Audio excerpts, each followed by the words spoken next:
It looks like we're live on Facebook. That's what people say when they're on the internet, right? Like and subscribe. Hey guys. I think that's how YouTube works. Mash that like button. Mash that button. Yeah, mash that button. I'm Ben Chapman. I'm the director of the Safe Plates Information Center in the group at NC State, and we're hosting this Facebook Live with some of my friends and some of my colleagues in the world of food safety.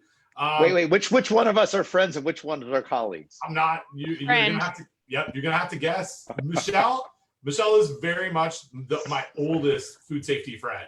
Not oldest, not old like Larry Beauchamp, but like oldest food person that I did not go to graduate school with, who I've known for the longest. So Michelle DANYLUK, you get to introduce yourself next because we go way back to 2001. 2001. Ben, thank you. I am Michelle DANYLUK. I'm a professor and extension specialist at the University of Florida. I don't remember what else to say, but I was too busy getting ready for this. So I forgot to put my scarf on to hide the coffee stain on my shirt. So I'm just going to do that now. And shout out to all you ladies out there. If you have not learned this trick yet, putting on a scarf hides any t-shirt you might be wearing. Now, does that count? I looked up ascots yesterday. Is that a scarf? It's a scarf. It's a scarf for dudes. Yeah, I looked up ascots yesterday to see they're available on Amazon. Is it a scarf? Could I wear it? Could I wear one with a hoodie? You could. I mean, should you is a different question. Could you? Absolutely. It's like a scarf that gets tucked in. It is, yeah. But it would not hide the coffee stain on your shirt from 7 o'clock in the morning. So True. Next person to introduce themselves. I'm going to go to Mike BATZ. Mike, who is representing only himself and his own views tonight. And Mike, I've not known as long as Michelle, but is also in the group of friends that I like to hang out with in food safety things. And fun fact about Mike BATZ and I, we spent time eating at a German restaurant in Atlanta together a couple of years ago, which was I ate schnitzel and we drank German beer, and that you and Gary Acuff are the only two people I've ever done that with in the world of food safety or elsewhere. So Mike BATZ, tell us who you are. Welcome to the show. Yeah, I'm Mike BATZ. I'm a risk analyst at a federal regulator I'm at FDA, but I was going to make a disclaimer, like a piece of paper with a cutout to put my face in to say these are my views, but I am not here under that capacity. I'm here under my professional podcasting capacity. Right. I don't have a podcast, but it pays the bills. That's it. I don't know. You like to join podcasts every once in a while. Mike BATZ, who, if you listen to any old episodes of Food Safety Talk, where the next person I'm going to introduce who is Don Schaffner, but Don and I do this podcast called Food Safety Talk, and Mike BATZ, it was part of a discussion way early in the back catalog of that podcast where we discussed whether it was important to sit close to your router or not. When it comes on your router, I think at one point. Some of us were sitting on the router. And yeah, so anyway, Don Schaffner, also someone who I've known for a long time. We started doing this, we started doing a podcast, not this podcast. This is a Facebook Live, but we started doing a podcast in 2014 after we did a history of food safety conversation on an NPR show called StoryCorps at the IAFP 100th anniversary annual meeting. So Don Schaffner, welcome to the show. I think we just figured out who your friends and who your colleagues are, Ben. Don Schaffner, my friends. Nice save. Yeah. Yeah, hey, it's a pleasure to be here. I'm a faculty member at Rutgers University.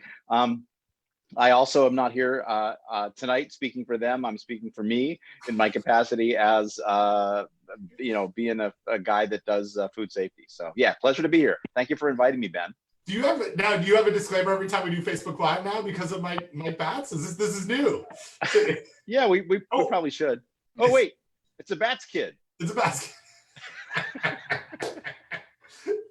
kid. Perfect.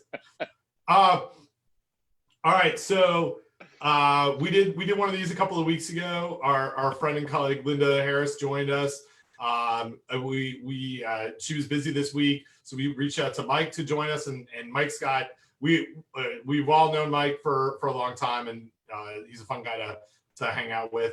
We've got some like things that we put into a Google Doc, and there's way more content than we will ever get to.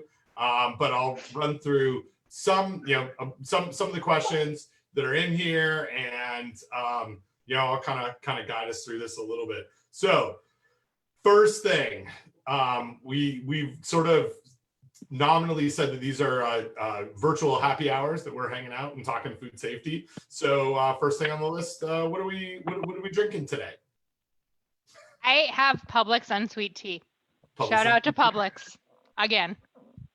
Unsweet tea. So I am drinking a J. Wilkes handcrafted wine from the Paso Robles Highlands District, Cabernet Sauvignon. So 2017, it's a French Cabernet Sauvignon. Oh, I mean French. And by French, I mean Californian. Yeah. that Paso Robles French region of California. All the French people just hung up. Mike, I'm drinking a whiskey cocktail. Well, almost done it, but Boulevardier, which is some New Riff bourbon. Actually purchased at IAFP last year, some Campari and vermouth. So it's kind of like a Negroni, but with whiskey. So cool. I've got myself a New Belgium Voodoo Ranger American Haze. And the reason why I wanted to start with that is we had this category of things we've been doing since being at home, and drinking. And Mike BATZ added drinking, and so I thought that was a good place to. It was a good place to go, and not even just drinking like malt liquor, but going to fancy stuff of like crafting drinks. I'm full again. I'm good. We can continue now. So, Michelle, what kind of stuff have you been doing since we've all been at home? Yeah. So other than work, and boy, work has not slowed down. Hey, I've been doing. I've decided to watch the Marvel Cinematic Universe in order, including all the TV shows. So I am like on episode 10 of season 1 of Daredevil, which is like 13 movies in, and I can't even count the number of seasons of. And I'm halfway through, like the seasons don't all line up. So I watched like the first 19 episodes of season 2 of Agents of S.H.I.E.L.D. and then Guardians of the Galaxy 2, and then now Daredevil. And then hopefully this weekend I get to Age of Ultron Avengers. But the movies are like a special treat now. Because they're not a full season. Because it's not like I'm not committing to 22 episodes of a season. Yeah, it's just so I just want to say I have not seen all of the Marvel Cinematic Universe, but I do want to highly recommend Jessica Jones, especially the season with David Tennant. Man, I love David Tennant as Doctor Who, but man, he can be a really creepy bad guy. So I will now have to pull up my list of watch every episode of the Marvel Cinematic Universe in order, because I have not made it to Jessica Jones yet, but I feel like it happens pretty soon. Cool. I'm getting there. So I finish Agents of S.H.I.E.L.D. and then I watch Ant-Man, Agents of S.H.I.E.L.D. season 2 episodes 20, 21, and 22, and then Ant-Man, and then season 1 of Jessica Jones before I move into season 3 of Agents of S.H.I.E.L.D. It's a really big commitment. It's a good thing I have so much TV watching. Well, but it's a long pandemic, Michelle. It's a long game, so I think you picked the right game. Mm-hmm. It's the right move. I'm crocheting while I do that. Excellent. I also did a little MCU watching, but we took a detour out of the actual episodic MCU. We only did the movies, so 23 movies, but then we've now gone back and watched Agent Carter, which is somewhat appropriate for my kids, because like Jessica Jones and Daredevil and all those are a little bit like Marvel's Runaways. They're a little bit too much for them, unfortunately. Like at least right now.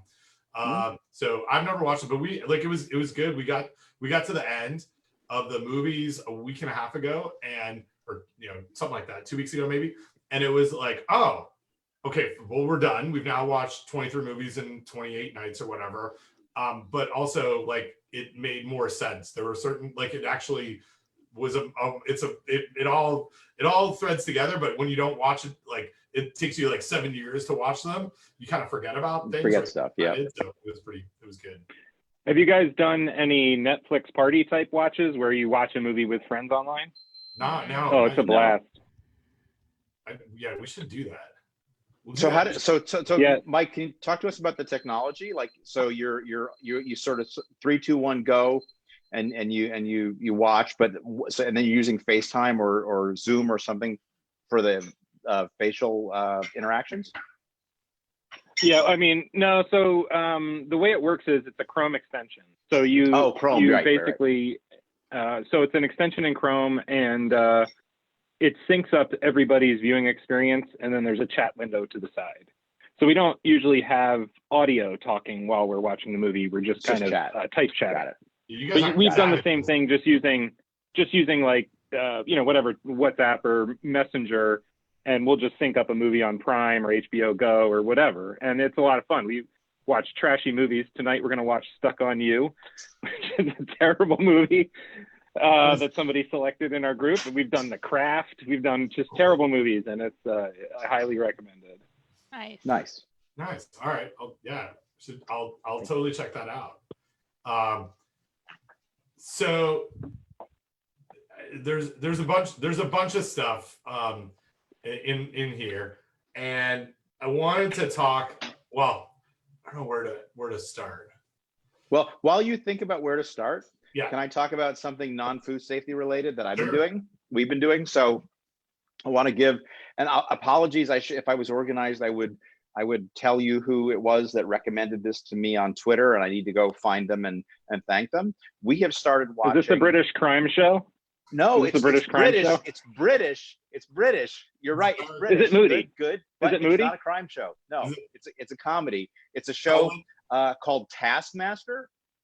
And basically what it is it's 5 Brits, some of whom we know from that other show we watch, QI. My wife is shouting out the answers in the background. From QI, but they're given like silly tasks, and it's a lot of fun, and it's only on YouTube apparently. So Taskmaster on YouTube. There's a bunch of seasons, a lot of fun. Highly recommended. Thanks to the person whose name I don't remember on Twitter that recommended it. So big thumbs up for us. Awesome. All right. So Michelle gave some suggestions for places to start, and so I know there's a couple of things here. We want to get to masks. We want to talk about a little bit on that, but let's talk a little bit about washing produce, and I'll add something that we got from Facebook in here from Mary Choate, because it kind of relates to washing food and surfaces and hands all together. So the question from Mary is, would you be willing to address why we aren't recommending that folks wash with soap and water and then sanitize their hands as we were recommending for surfaces? So this idea of like surface clean and then disinfect versus should we wash our hands and then sanitize? And so my like, I guess quick response and quick answer to this is, I think this is one of these situations where it's like, what is CDC saying and what am I saying? And I think I'm saying very much you should wash your hands and sanitize. I think that there is less both of those messages appearing in public health messages, where it's kind of like washing your hands, go do that. If you can't wash your hands, sanitize. But I'm a fan of you should probably do both of those. Now, of course, like Dawn, I'm in the pocket of big sanitizer. And so, yeah, oh, there you go. I didn't bring any sponsored by. But yeah. Oh, you're on mute. I know a guy that can hook you up.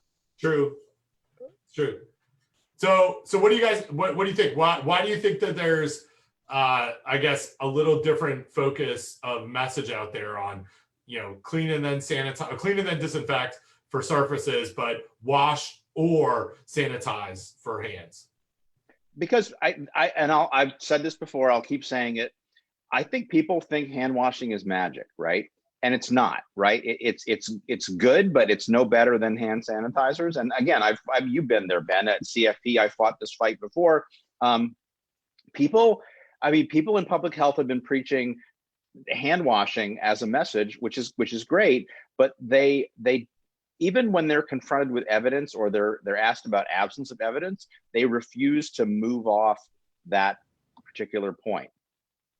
We tried at the last CFP to get the food code changed to not include temperature of the water, of the plumbing used to dispense water for hand washing, and we lost that fight because somebody from an agency that might be related to an agency that someone who's not representing on this call today said, well, I'm just not comfortable with changing the recommendation for water temperature from plumbing. And so I brought science, I brought the paper that we published, the paper other people papers that other people have published. And at the end of the day, because the agency was not comfortable changing the code, we didn't get to change the code, which to me is not right, right? But whatever. I mean, you play the game, and sometimes you win, sometimes you lose. So I'll be back at the next CFP, assuming we ever have one again. So I want to come at the question a different way, because I am not always recommending you sanitize a surface, right? When I talk to someone in a packing house, I tell them to clean and then to sanitize if they need to, but man, you need to clean, right? And so sanitizing is good, but I think, the message, especially when we talk about food surfaces, you can't sanitize a clean surface, right? You have to clean the surface before you sanitize it. Now, Dawn is a big proponent, and there's certainly data out there that show that that's different on hands, right? You can sanitize a hand with a soiled hand, because hand sanitizer is not the same as a hard surface sanitizer that we would use. So I think the question is, I think the recommendations are not different. The messaging is the same, is that they need to get cleaned, and it would be great if you sanitize too. Well, and it's a little complicated, right? Because if your hands are physically dirty, I think people most would probably want to wash their hands. The surface can't tell you how it feels, right? And so, the only thing I would modify to what you said. Can't. Yeah, well, if they're talking to you, probably you should, get your meds checked or something. But if I think that there probably are applications where you could, if there was light soil, you could use a sanitizer. I know that's heretical to say, but if the science supported that you could do that, then you would do that, right? But obviously, if what we say, the standard thing we say is you can't sanitize a dirty surface, right? So you got to clean it first and then sanitize. Yeah, and I would say you could. There are examples that I can think of where you can sanitize a dirty surface, especially in a dry environment, right? Where it happens all the time, where you're trying not to add water and a wet clean in there. Right. So you're right. It's more complicated than we said, but it's you, so that's always going to be our message. Yeah, I mean, isn't it just a matter of simplicity, right? You can say wash your hands, or sanitize is straightforward. Most people get it. Most people are not going to be receptive to both, except for people that are, I just think that that's a messaging that it's too far, in the sense that most people are not going to want to hear that, and they might not do either. They might, oh, you guys are being ridiculous. So you can explain the science, and I think, to me, yeah, I do both. I think they work together. There is an and instead of an or, but it just depends who you're talking to and how much time and how much, effort you want to put into explaining all of that. Do you really want to be explaining that you can't sanitize a dirty surface to your, in a 30-second conversation that you're having? So I think some of it just comes down to what fits in a bullet point. Yeah, and sometimes I think this is, as I've approached things over the last 12 weeks or so, it's a little bit different because there's so much around control, right? Like people, we talked the last time we did this a little bit about this issue around spraying sanitizer or disinfectant on food packages. And it's one of these things where it's like, okay, people are much more heightened to the things that they want to do. And it's like, well, if I wash my hands, can I actually do something else? Like, what if I sanitize too? It's like, oh, well, that would be good. Like that wouldn't be a problem. So it's that what other things can I do that might reduce risk, that I have some control over, that around all the uncertainty that there is, that I can sort of grasp on to something. And I think as I've approached things, Don and I, we've talked about this a little bit on the podcast. I think the way that my message like has evolved over time, where early on I was like, well, don't, like, when it comes to the packaging, it's like, don't do that. But now I'm like, no, hang on a second. Doing that's not going to hurt anything. Why I don't do it is because I don't feel like I have enough sanitizer, and I want to reserve it for times that I do. But if you have enough sanitizer and it makes you feel like you're doing something, this is not the time to sort of get into like arguments around control. It's not going to hurt anything. And so I think that's, to me, it's like a similar situation. And Mike, you're right. Like, that whole conversation can't go on a sign in a restroom. Like, right. There's the bullet point, there's the 30-second conversation, then there's the more information. And I think the message needs to evolve with that continuum. So there's like a follow-up to this in the box, hey? Yeah. Talking about CDC's yesterday, their recommendation that it came out where it said COVID-19 doesn't spread easily from surfaces or objects. Yeah. So can I talk about that? Yeah. You're here. Yeah. So this is something that I've been like realizing and subtly pivoting my own messaging when I talk to people in the news media about this.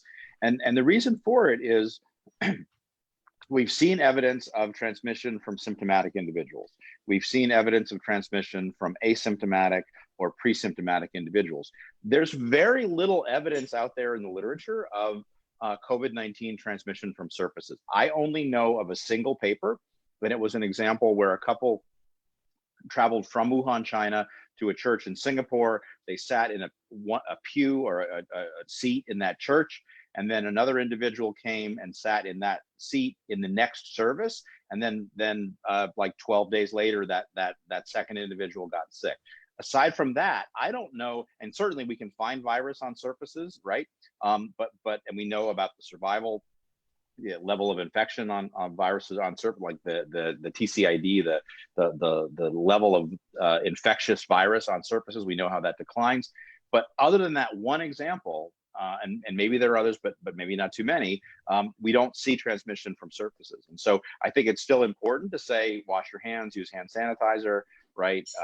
Wear gloves where appropriate, et cetera. But I think that there's just not evidence that we see transmission in those ways. Whereas for sure, we see transmission person to person. And the other piece of the message that I've been talking about, so I've done a couple of interviews recently about reopening gyms.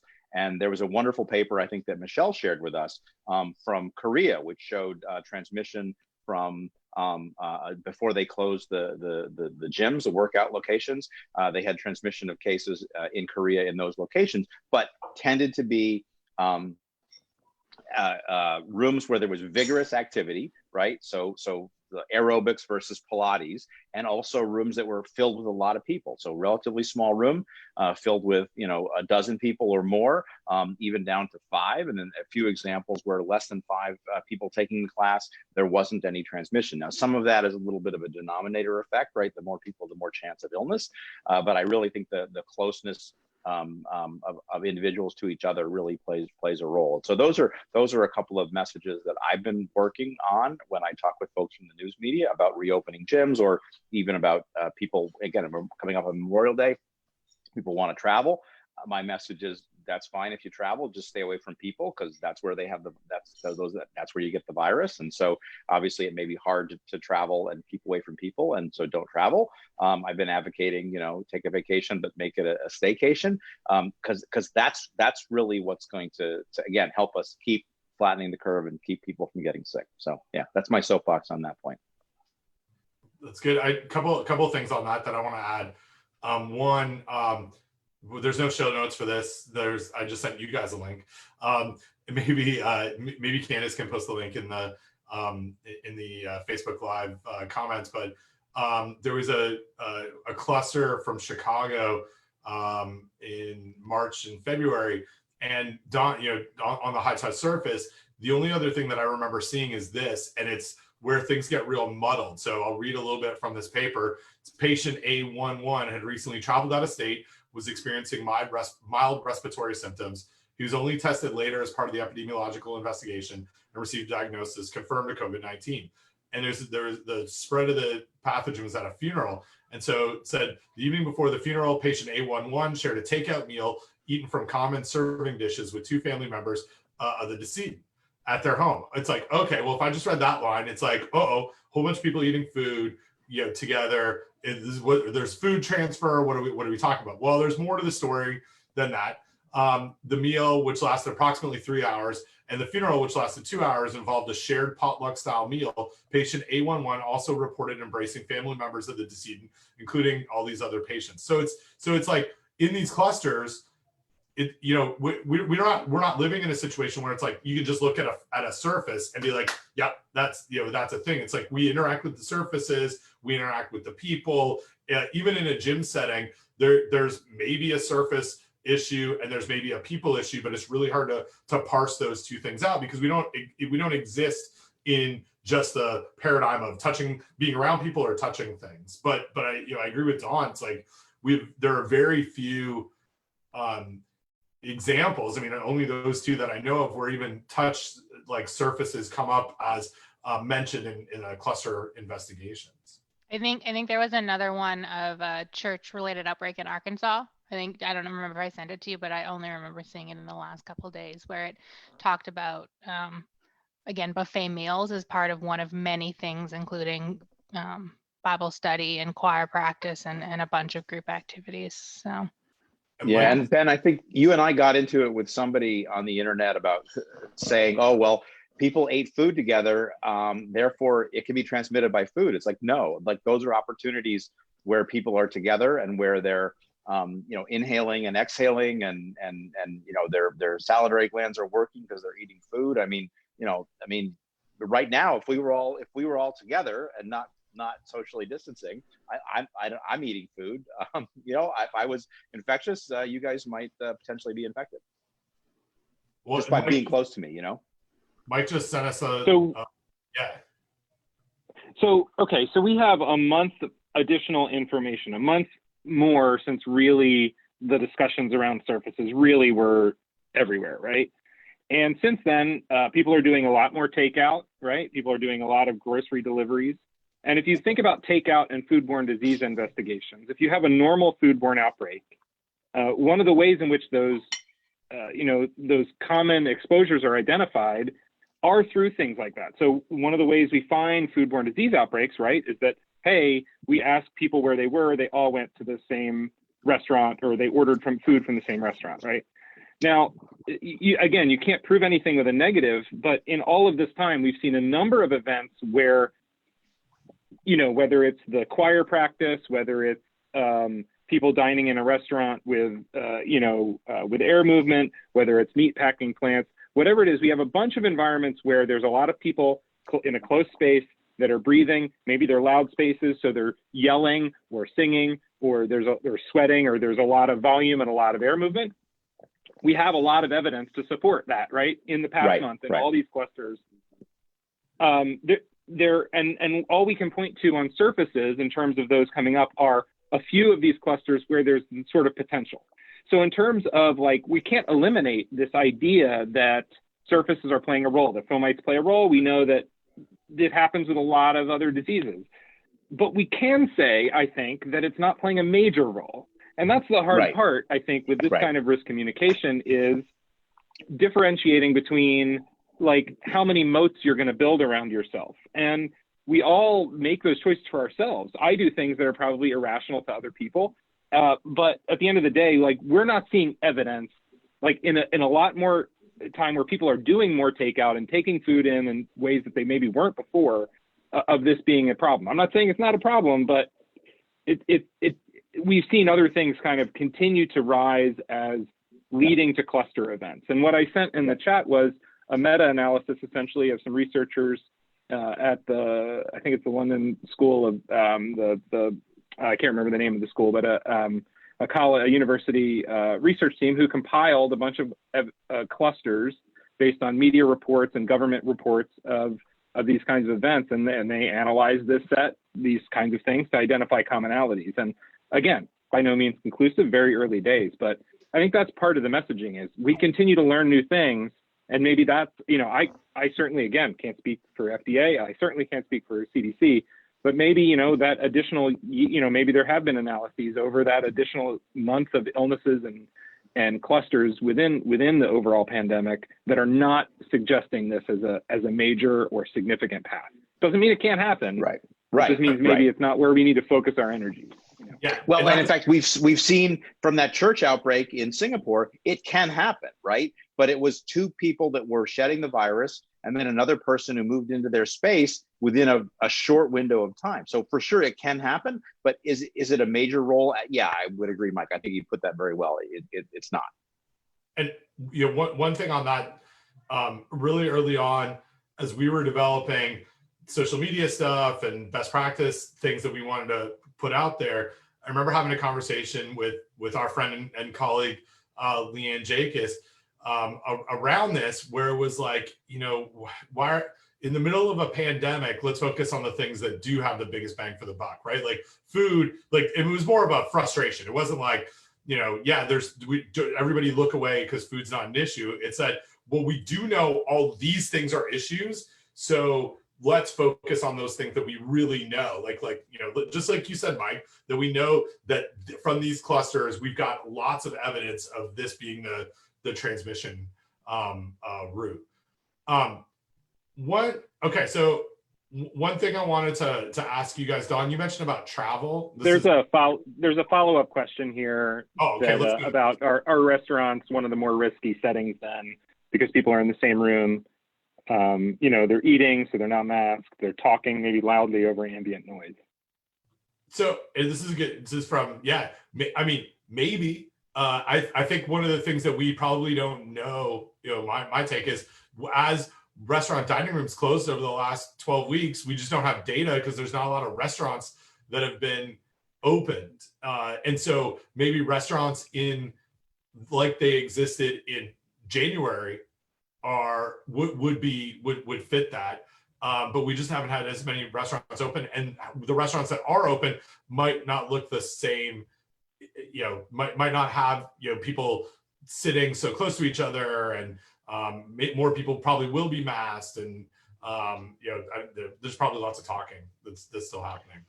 And I think, the thing that CDC came out recently for restaurants and bars is pretty good, because it talks about 5 different tiers of risk. The lowest tier being like you're just only going to do takeout, right? And then the highest tier is you're running like a normal restaurant. Tables are close, within 6 feet of each other. So yeah, I think that's a good approach. So yeah, but I think restaurants are potentially risky. I'm not planning on going to a restaurant anytime soon. Have you been? Ben, have you been to a restaurant since they reopened? We haven't reopened yet. So you haven't reopened. BATZ, have you? No, so I live in Illinois on the Mississippi River. So Illinois and Iowa is right across the river, and we have very different sort of statewide approaches. So it's been very interesting because there have been statewide shelter-in-place and stay-at-home rules and closures of businesses and forced mask use that have not been in place on the other side of the river. So it's kind of interesting, and like by the other side of the river, I mean a mile away, right? And so no, I have not been to a restaurant. I have seen some places that look way more crowded than I would want, even outside. But yet there's some other places. One of my favorite places is called the Rapid Creek Cidery, and it's outside of Iowa City. And what they're doing is they're setting up picnic. They're on an apple orchard, and they make cider there, but it's just a fantastic sort of farm style restaurant.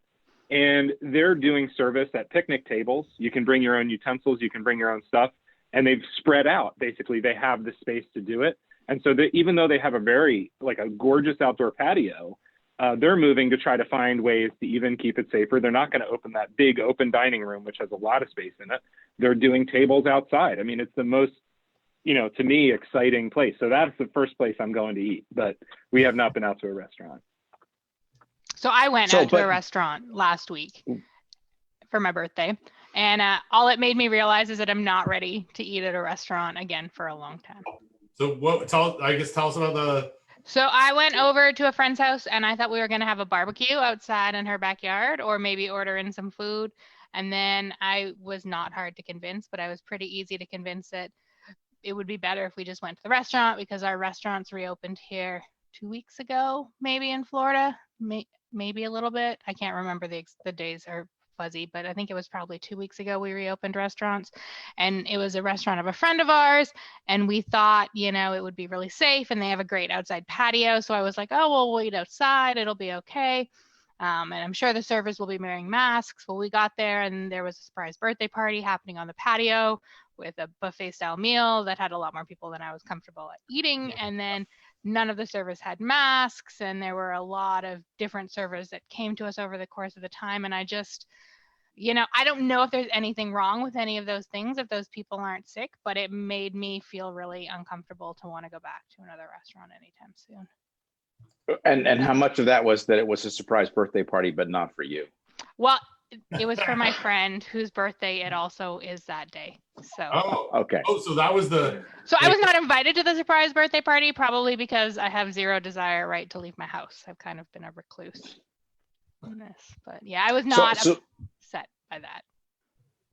So I have a follow-up question for Mike though. Mike, are you ready to go back to this place? Like it's just a matter of like convenience and time that you haven't been to the place? It's about 45 minutes away. It's about 45 minutes away. So it's a place where my wife and I have gone for like an anniversary dinner.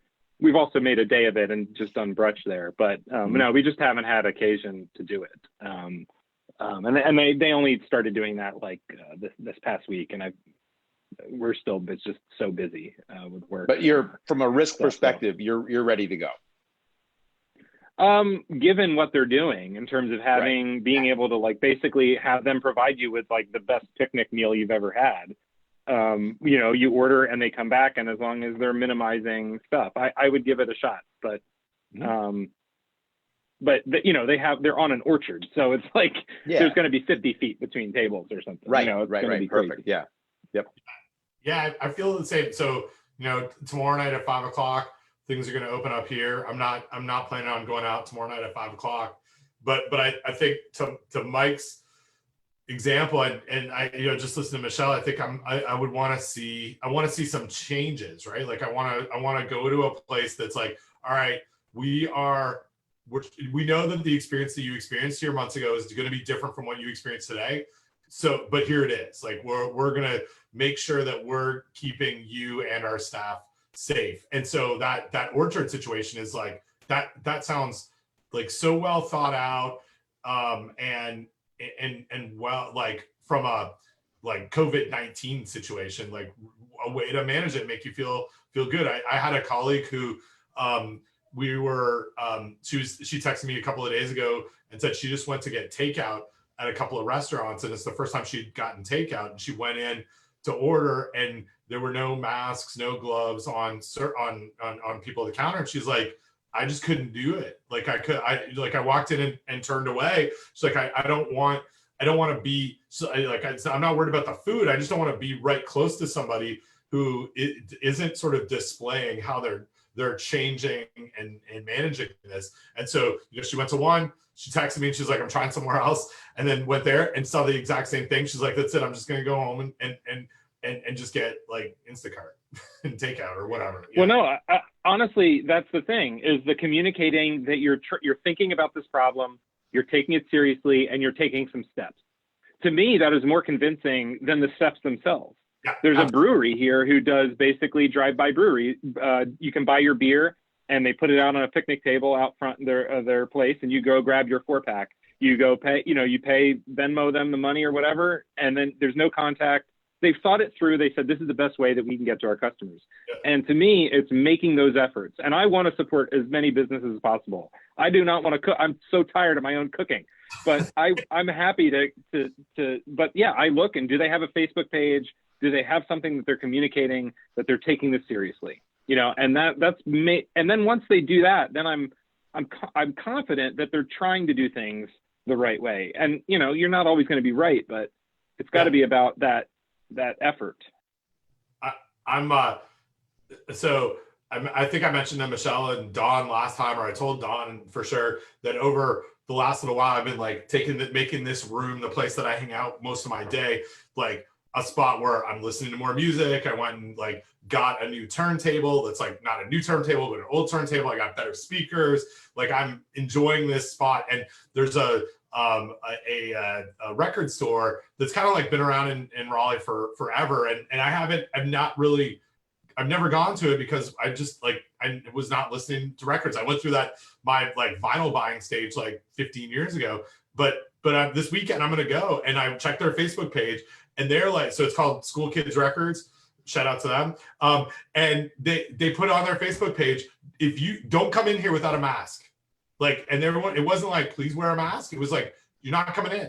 Now, if you don't have a mask, we're going to give you a mask, but don't come in. And that was like they had this really like heartfelt post of, we've not been open. We know that we want to serve you, but here are the things that we need you to do to come in here. And I was like, oh, that made me feel good. Like it made me feel ready to go to that business. Cause you're right. It's just like they understand the importance of it. There you go.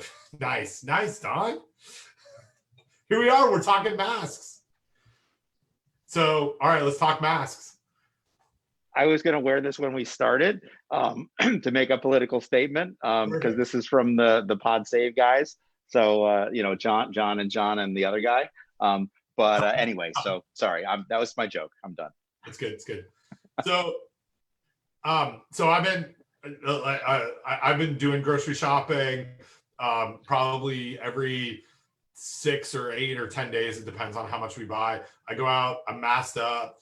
I got like my AirPods on. I'm not talking to anybody. Like I don't want to have any conversations. I'm just like in, out, mask all over the place. And I can't think now, like it's so weird how things have shifted just for me in my comfort level over the last little while. I can't actually think about going out without a mask now. And again, it's for, you know, we can talk about the limitations of masks and what they do. But for me, it's like, it's a very, you know, it's such a simple thing that I can do that leads to a level of protection for others. And, you know, maybe a little bit for me, but I like it's so easy. I don't understand not doing it. And that's, you know, and now I've got this like, I don't know, like feeling of I can't see. I will be wearing these masks for 18 months. Like I can't see just like, you know, not doing it at some point in July or whatever.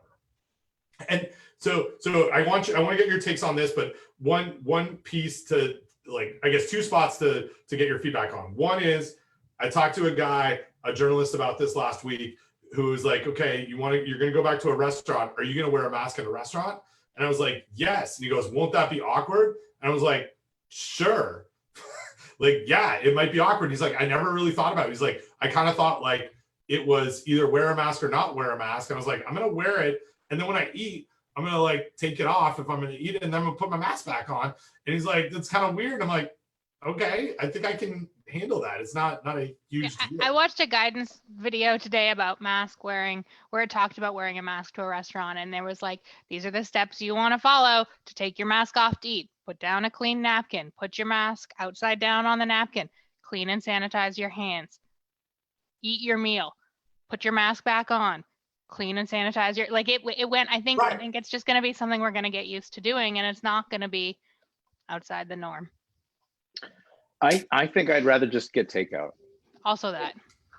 I'm with you now. Yep. That seems like a lot of work. I mean, I understand and the steps make sense, but that just seems like too much work. But I feel like getting takeout is something that we can do. Like where I've been thinking about this, and so it's another question for you guys to think about masks, is at some point this summer, I might drive to Canada, like to go when they open the border. I might also drive to Canada. Yeah. Clearly, not right now, but I might drive. I don't want to fly to Canada. Like I have no interest in getting on a plane, and so what went through my mind about, okay, what are the things I need to do beforehand to do this? Well, really, I like how we're going to handle this is the 4 of us are going to go get tested. Some, like, assuming everybody wants a test, gets a test, I hear, assuming that's real. We're going to go get tested, and then we're going to wait for those results and not do anything in the interim, however many hours or days that is. And then once we hear, okay, we're good to go, we're going to get in the car and we're going to drive like to Canada. But it's a 13-hour drive. We're not going to go stay in a hotel, but there's a point, and this is where it really like fell into my mind. It's like, there's a point that we might get drive-through, but we also might not be in a spot. We might have to go in and sit down and eat dinner somewhere or whatever. And so it's like, all right, what would that look like? And I think for me, it's that, it's not that I'm going to choose to go 6 times a week and go sit in a restaurant, but there are times that I might need to do it. So anyway, what are your mask thoughts? What are your travel thoughts? Well, so I personally, I don't think I'm going to be doing any traveling, but for those of you who are in states that are open or who live adjacent to open states, one thing I've been thinking about a lot is like barbershops. So what are your, I mean, it's not food safety related, but it is COVID-19 related. What are your thoughts on barbershop? And I know, Michelle, you wouldn't need to go to a barbershop for any reason whatsoever, other than to have your hair cut. So what are your thoughts? Thanks, Don.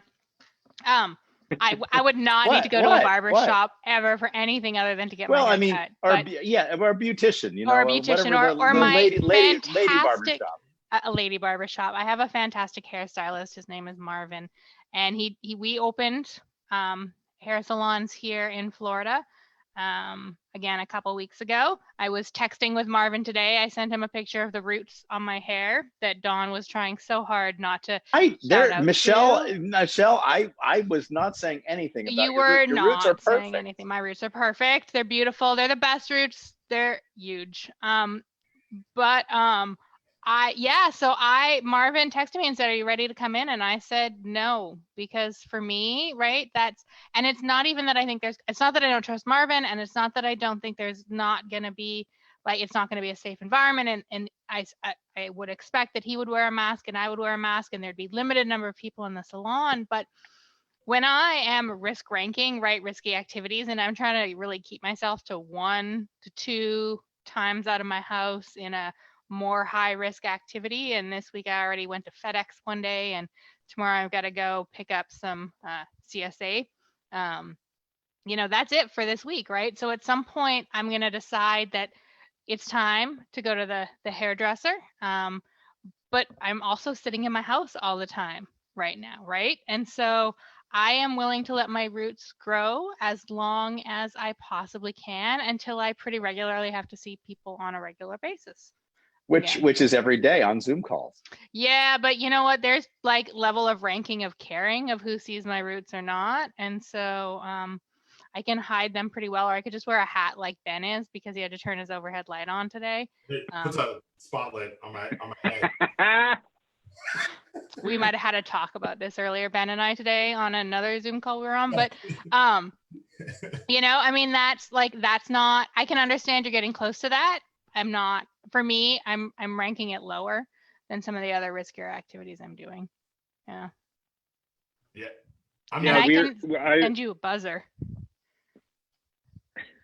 I also don't have a barber. My stylist, I've started taking my kids to the same stylist, and I have a good friend who uses the same one. And so we're trying to organize a 7-person outdoor haircutting session on her patio.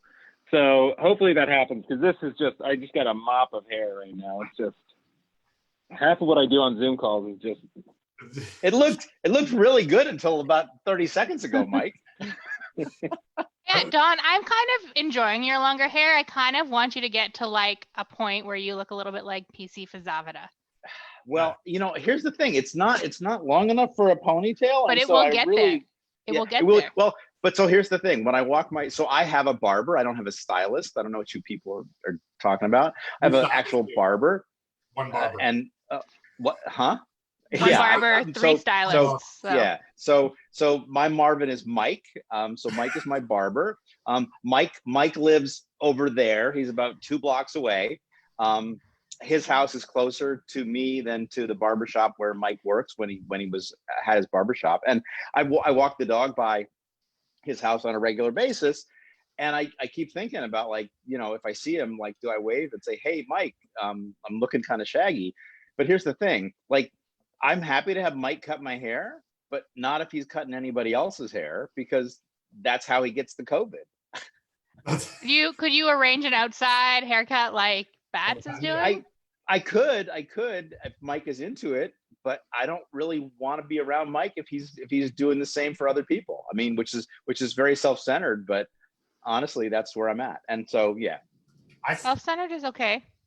I saw a barber shield on some CNN. It was this like thing that someone had created that was like body height, that the person could look through something and their hands came through this. It looked like something off of Doctor Who, and it was on wheels and it could move around the person. I was like, you know what? I might go to that barber right there. But I'm kind of the same way. I'm like, I feel like I had a conversation with somebody yesterday about this. I feel like this is probably the last time in my life that my hair will grow. Like, I will just grow it long, because from here on out, like, as it continues to bald, and I'll probably just like start to shave it, then I'm just gonna get it cut in like November. Like it's going big. So two words, robot barber, right? I mean, that's what we need. The barber's in another room. You're in the room with the robot that gets sanitized, and the barber's in there, like manipulating the dials on the robot. Drones. Is this like a Roomba? Like a Roomba that you attach some scissors to? Yeah. And like Edward Scissorhands. Yeah. A hair robot. Gordon Hayburn just sent in a Facebook message to me that says that he and Andrew are cutting each other's hair, but as gay men, they're probably genetically programmed to be hairdressers. So shout out to Gordon. God, I should have brought my bell. Like that. Yeah. That's nice. Fantastic. It is. Okay. It is. So we did get a question also about restroom safety when it comes up during travel. And so restrooms are really interesting on this. And I think back to one thing. The thunderstorm just started here where I am. So if my power goes out, we'll think nothing of it. Think nothing. Think nothing of it. I expect that in Florida.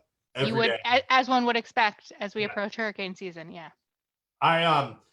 So on restrooms, like right from the start, there was this paper that we talked about, 12 weeks ago, about that was not SARS-CoV-2, but it's about SARS-CoV-1, and it was a cluster in I think apartment building, and it was related to like the aerosolization of sewage through this apartment building. And I think about that paper every time I think about like risks in a restroom, right? Like I think about toilet plume and virus particles in poop that are possible. And so what I would think about, what I want is to go into a restroom, and most times with no one else anyway. Like I just want to get in there and do my thing and get out. But now even more than ever, I don't want like somebody in a stall next to me, and now I got this whole like flush plume that's happening. And so I especially if they have a wide stance. Oh gosh, yeah. I don't know. So I take it then, unlike me, you have not researched travel toilets? No, we have not.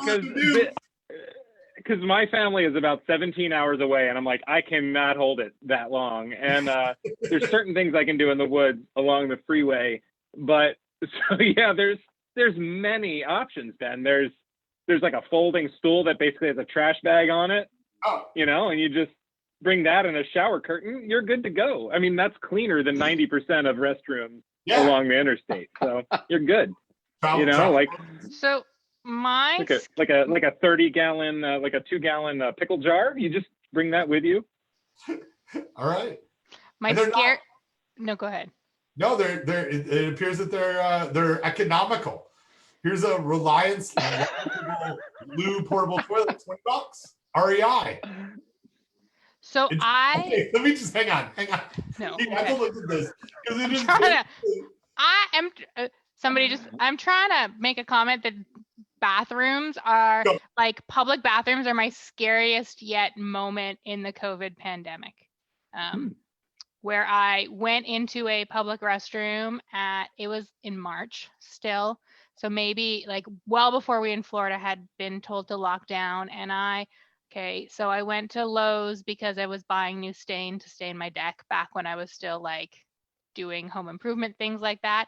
And I went into the public restroom at Lowe's and somebody started like coughing in one of the stalls. Oh my God. And I was just like, and this was like before masks, back when we were recommending masks and we weren't shut down. And I was just like, oh my God, I did not go to the bathroom. I left the Lowe's. I went home. It is the scariest thing. And my parents drove 13 hours yesterday to go out to the farm for the next couple weeks. And like literally when they were driving, I was scared to death anytime they stopped to get gas or go to the bathroom.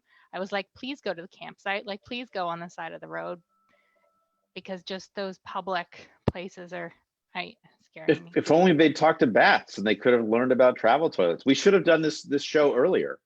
Yeah. True. True. Okay, this travel toilet. I don't know if you guys have checked this link because it is the greatest thing. This travel toilet is a toilet seat affixed to a 5-gallon bucket. That's a toilet. That's it. It's Sure. It's perfect. I mean, you have to bring less luggage, but you know, it's probably worth it. It's the Well, you know, so here the thing we learned at Philmont is you pack it in, you pack it out. So I mean, leave no trace, as they say. Oh man.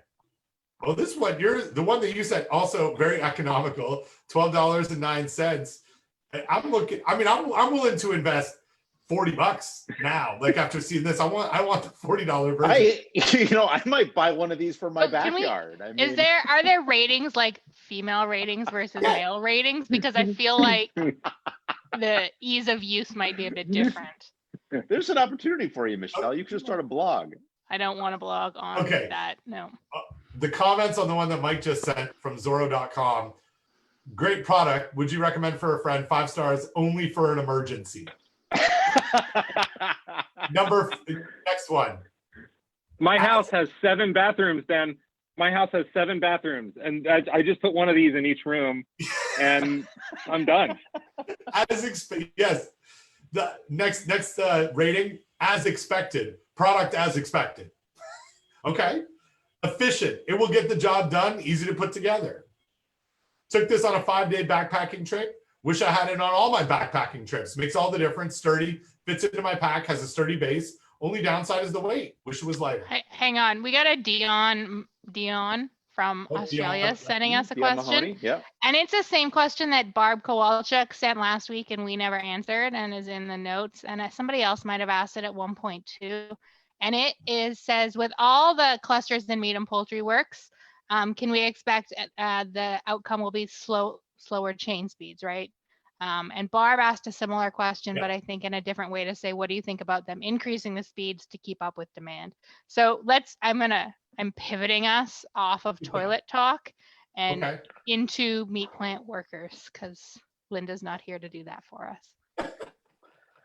Thank you for being our Linda, Michelle. So, I mean, I think ultimately, so this is risk trade-off, right? Like, what's the value of having meat versus what's the value of having meat workers that are healthy, right? And I mean, a risk manager is going to have to make that decision. You know, somebody that's way above Mike's pay grade in a different agency, right?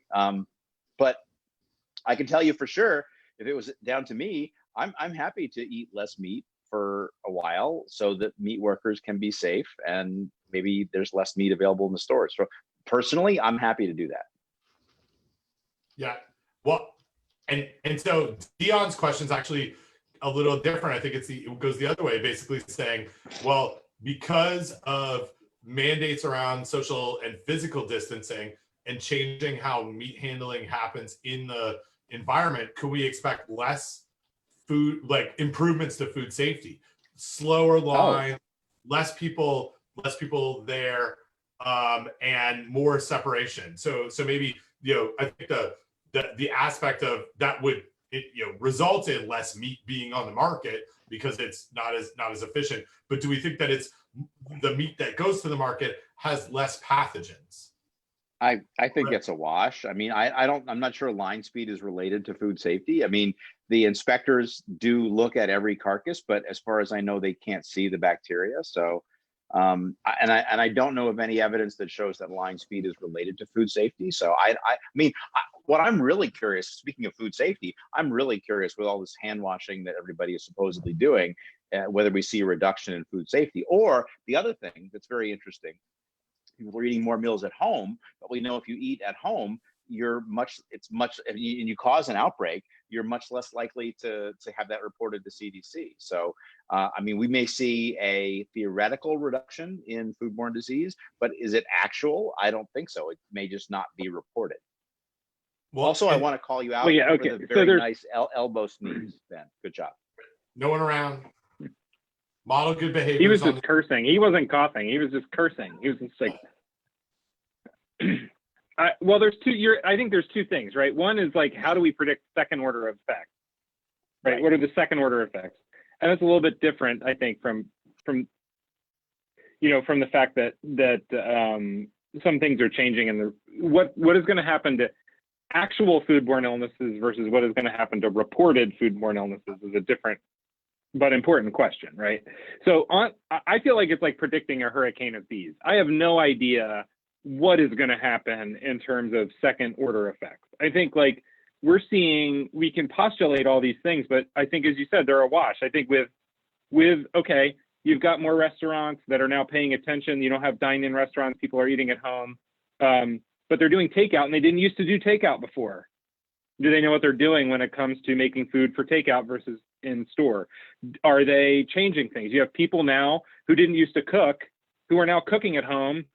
My theory is there's probably people with diarrhea everywhere because they never had to cook before, and now they're cooking like chicken and they don't know what they're doing, right?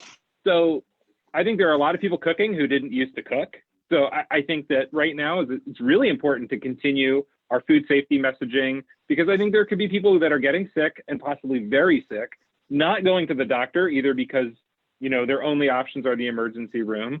So, it's like I can't predict it all, but I think we can at least say that there's probably second order effects that we'll see. And I can't say what they would be. I don't feel like in any way, like I have a handle on the current situation, let alone what's going to happen 5 days from now. Well, I can report that both of my dogs have had diarrhea, but I don't think that's related to our cooking. Well, I don't know. Are you feeding them No, it's the same as always. Well, they are getting our leftovers, but we don't have diarrhea. So I'm sorry to have stopped the conversation. No, I don't know how to segue out of that. We're stuck. Like, let's go back to the list. And I'm cognizant of time. It's 8 o'clock. We probably have time for like one or two more things to handle. So, did you guys see? Did you guys see the thing that I put in the thing about strawberries and worms at TikTok? Yeah. I didn't see you put it in a thing, but I saw it in real life. Yeah. You guys see it in real life? I've commented on this a couple times. So I did, yeah. So I did an interview on this earlier today. Oh, good. Yeah, for those of you who haven't seen it, we'll put. Candace will throw a link into Facebook Live. Basically there's a TikTok of someone putting strawberries in salt water and then showing what looked like worms coming out of the strawberries and be like, look what's in your strawberries. If you only put all of your strawberries in salt water, you would see the worms that are in it. And so I talked to a couple of people. I got a vegetable guy, and I got a IPM person. You know, woman. strawberry's a fruit, right? Yeah, no, I got a vegetable guy who knows worms. He knows. He doesn't have a fruit guy. He's got a vegetable guy. Yeah, I got a quick vegetable guy. He's close. They all grow outside. They're fast. He's fast. So I'm like, what do you guys think about this? He dabbles in fruit. Yeah, dabbles in the fruit. Fruit dabblers. Yeah, they said that they think it's just fruit fly larva, and so what's the problem about eating fruit fly larva? Not a safety issue at all. Is it gross? Kind of. Are all the strawberries contaminated with fruit fly larva? No. And so that was kind of where it was at. But apparently, like, it's like blowing up. Like there's I Googled it earlier, and there's like 600 questions or 600 news stories about like, look what's in your strawberries. I think this is just a perfect example of people don't understand what's in their food, right? Like, filth is acceptable at certain levels of filth, and filth it being like insect bits and larvae bits and rat hairs are in all our foods, and they're not unsafe. Yeah. Right. Look, filth being acceptable is important. They wouldn't let me in the room anywhere. Nice. Well, on that, I don't know. Do we end on Mike being kicked out of the room because he's filth, and then? I'm a little bit sad we didn't get to talk about the model Mike sent today, but we can save that for another day. We here's the thing, Ben. We should do this every night. But we can't because we have actual work to do. I have to watch the MCU. I have a lot of Marvel to watch. Yeah. So what we will do, I think, on behalf of Ben, what I will do tonight is to commit to all of our fans and listeners and the dozens of people who've sent us comments that we haven't answered, questions that we haven't answered, and we're going to do this again. We're going to do it again. Oh, before we go, I'm going to go with, I got something from Sean Layton. These are quick questions. I'm going to go around. So, okay. Dawn, French style scrambled eggs, which I think are like soft, like eggs that are still kind of runny, right? Yes or no? This is like risky or not. Yes. Eat them every day. Eat them. Michelle? I'm good. Yeah, I don't eat eggs, but if I did, I would eat them. My favorite egg style is poached, so.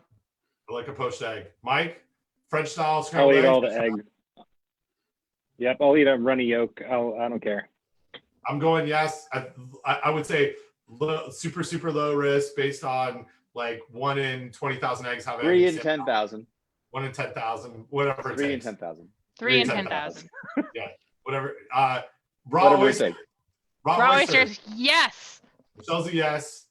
Mike, I don't know if you guys are in the right spot for me to point. But I'm a no. No, because they're disgusting. I don't like them, and they're risky too. Yep. Now, I am not an always yes. My typical oyster style is steamed, but there are certain restaurants I go to where raw is the way to go, especially with my friend Keith Schneider.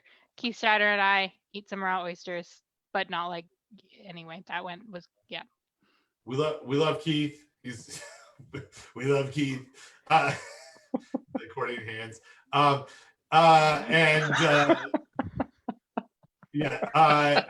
go raw oysters, but I would eat steamed oysters. Just raw oysters, no go at all for me. And it's because they're risky. All right. Well, I think that's a show. That's a Facebook. That's a show. We did it again. We'll do this again. Mike, thank you so much for joining our little party here. Thanks for having me, and I apologize to you and everyone else for being here. Oh no, you're the Nothing best, to Mike. apologize for. We love you, Mike. We love you, Mike. I'm no Linda. Thank God. She's not watching this. Dude, she might watch it later tonight and then send us texts about it. And I do really want to talk at some point about that vulnerability index you sent. Vulnerability index and also the chlorine chlorine resistance. Yeah, we want to talk about that too. We just didn't have enough time to get to that today. So thanks for it's like Matt Damon. Too much talk about barbers. Yeah. And toilet. Hey, barber safety talk is important. Bucket toilets. People want to know. Everyone's asking. Oh, it's true.